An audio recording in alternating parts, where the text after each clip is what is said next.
of the dreams of RISE is to have an international consultancy service.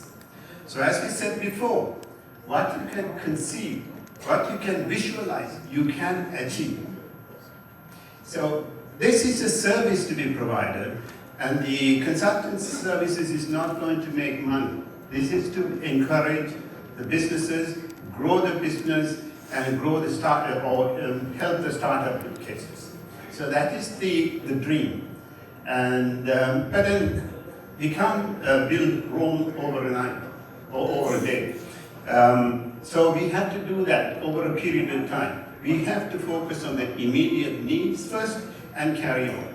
So our dream is a world-class global consultancy. That's where we want to get to.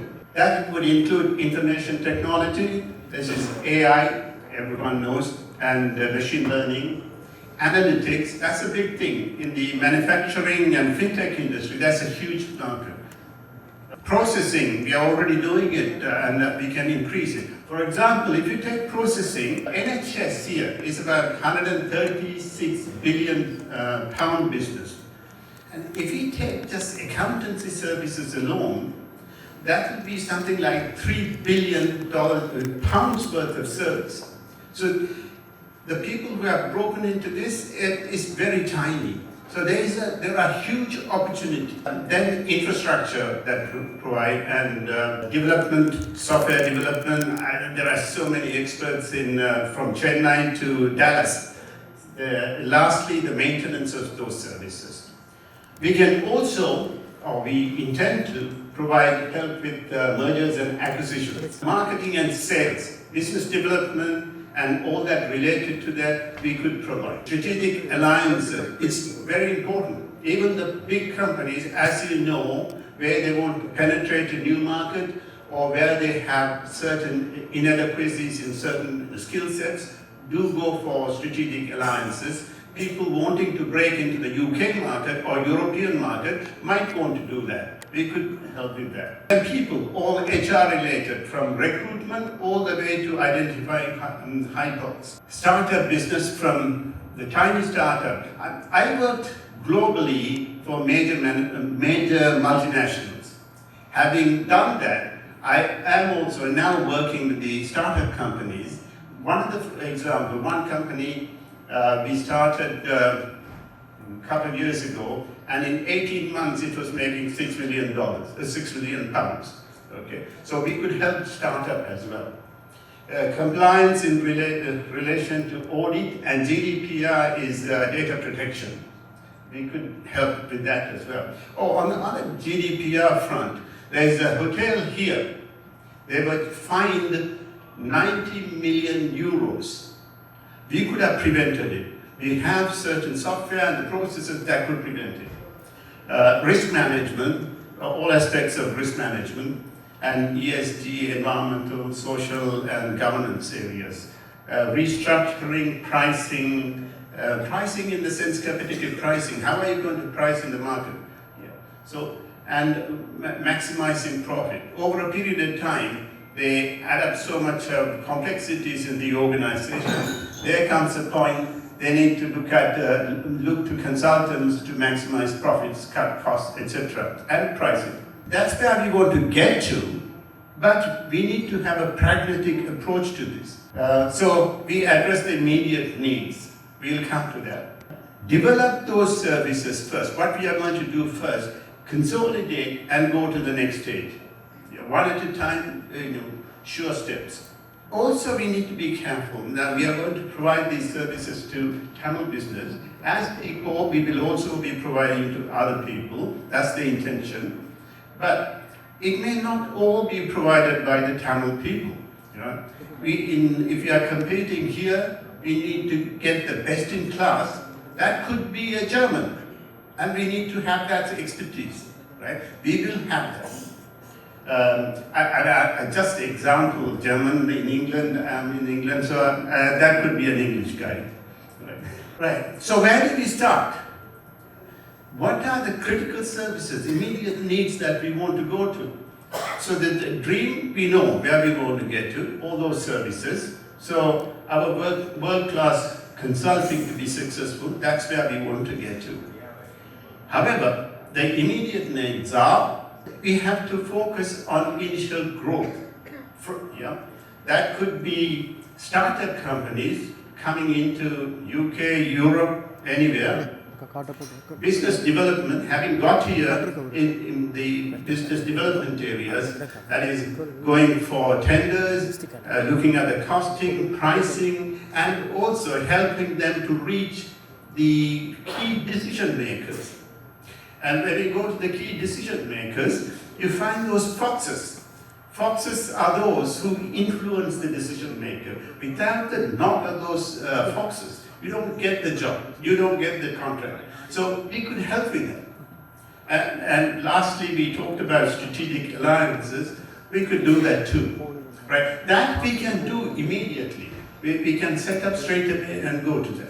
So in terms of startup, what sort of services will provide? When they bring the proposal, we could review the proposal in terms of what are the key ingredients. As I said before, is the people behind? Is there a shortage of particular skill set, marketing, or even certain technology? If there is a particular skill set that is missing, we could identify that. Then market research and analysis. We talked about NHS. So we need to understand what that is. Where are the decision makers? So they are spread into various trusts, and each one is autonomous. So we need to see where to go, understand the market, where the decision makers are. Then in terms of financial modeling, costing, pricing, DCF, cash flows, etc., we could do that straight away. So there are a few things. So company formation, what kind of company do you want to do? And do you want to have a branch in here, or you have a implementation? Right from the beginning, we could help with the implementation, where to start, what the process they apply, have they got the right processes in place, and so on. So that is the startup. The next one would be business development. Similarly, the market research, lead generation, whether it's digital or telemarketing, we could help. Right? This is straight away we could do. Proposal development. What's the business solution people are looking for? It's never the technical solution. If you go with the technical solution, you're going to fail. What you have to address is the business solution. Do we have the right business solution to go for it? So we focus on those items. Then competitor analysis, very important. Who are the competitors? Are we able to meet that competition? So likewise, the financial modeling, the costing, pricing, the technical reviews. Sometimes you may come up with a technical solution, and it's good for other people to take another look at it, a review of that. That may reduce the cost of the solution or even improve the reliability of that. A risk analysis in terms of marketing risk. Marketing risk, as I said, are we talking to the right people? Are we addressing the right business issue? So have we identified those issues? Then the technical, financial risk, and also the general business risk. If I talk about the general business risk, there was a multinational white goods manufacturing company wanted to acquire Italian-based another white goods manufacturing company. Everything was fine. It's worth €1 billion. Everything was fine, except when we looked at the analysis, in the Italian-based company, there were 14 manufacturing sites in Italy. These manufacturing sites are now moving to low-cost country. So do they want to take the risk of closing those high-cost manufacturing sites and go to low-cost countries? Because that's a major risk. And based on that alone, we stopped the deal. Taxation, as I mentioned before. And the last one is lobbying. You may have to go to the local government or government contacts to start lobbying. We are going to bring some, for argument's sake, Indian technology company or whatever. Talk to the people. We have access to people. They want to work with us. They know, here in the UK, they know The Tamils are very successful and they are talking to us, right? And incidentally, he also said this, he is very senior Conservative Party MP, and he also said, Raj, do you know 14% of the doctors in the NHS are Tamils?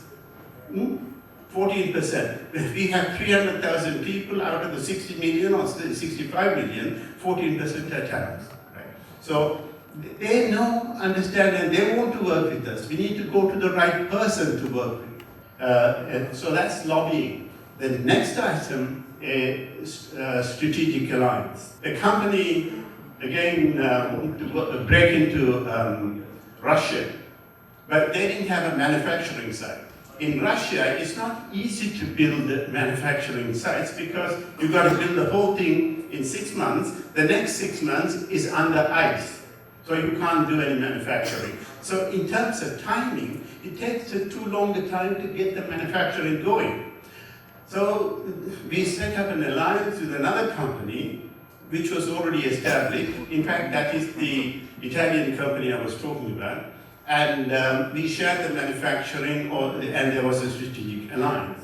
So when we talk about strategic alliance, one of the other things we need to look at is it right to have the type of partnership they are going for? People may immediately say, we want a 50-50 partnership. That is sometimes detrimental. Because when you have 50-50 power at the board, sometimes you can't make any decisions. So you get to an impasse. Either dissolve the company or the joint venture or do something about it. So those are things that we need to look at. And also, how do you overcome that? We can overcome that. So we need to look at that. And ongoing monitoring of this is key. Identify the key KPIs and work on this. And as we said before, the costing and pricing is important, technical review, risk analysis and taxation. These are key items we could help with. And we could start straight away. How do we do it? What's the resource pool? We do have contacts, we have networks we can use, tap into to do this. And we want the best in class. We are competing with the others. Father said the 3 accounting firms, they are not the only one. We will be competing with Booz Allen, McKinsey, and A.T. Kearney. So we need to get the best in class and experience. What normally tends to happen is these big consultants, I mustn't say this too loudly, but then I say that anyway. They get the MBA graduates or the graduate with a first-class degree. They get them to do the work, and they provide the solution under the supervision of somebody else.